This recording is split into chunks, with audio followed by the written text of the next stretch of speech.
খানাপিনা কিচেনের সবাইকে নমস্কার। বানাবো মাংস একটু অন্য রকমভাবে।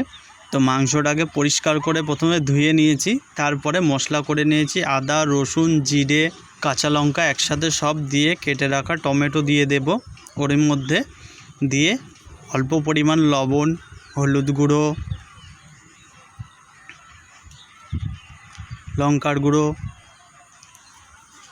ধনে গুঁড়ো, সব গুঁড়ো মশলা একসাথে দিয়ে যতটা পেঁয়াজ কুচিয়েছিলাম অর্ধেকটা দিয়েছি। একই সাথে সর্ষের তেল দিয়ে মাংসটাকে কিছু সময় ভালো করে চটকে চটকে মাখবো, বেশ যাতে মাংসর ভেতরটাতে মশলাটা একদম প্রপারভাবে ঢোকে। তার জন্য বেশ অনেকক্ষণ সময় এইভাবে মেখেছিলাম। তোমরাও এইভাবে মেখে নিও, তবে মাংসর স্বাদ, খেতে টেস্ট দ্বিগুণ হবে।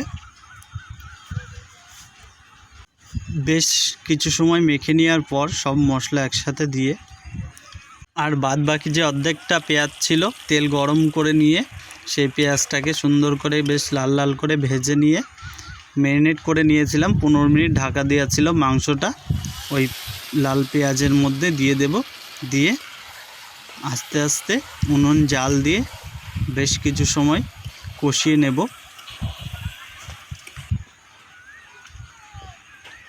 বেশ 10 মিনিট কষানোর পর এইরকম এসছে। আর কিছু অল্প আলু ভেজে রেখেছিলাম, সেগুলো তোমাদের দেখাতে পারিনি।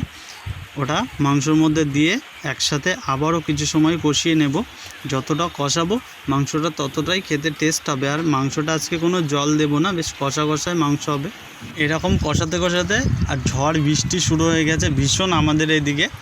তো দেখো এই যে বৃষ্টি হচ্ছে, রান্নাটা তোমাদের পুরোপুরি দেখাতে পারলাম না, নেক্সট দিন দেখা। অবশ্যই তোমরা ফলো, সাবস্ক্রাইব, লাইক করে দিও।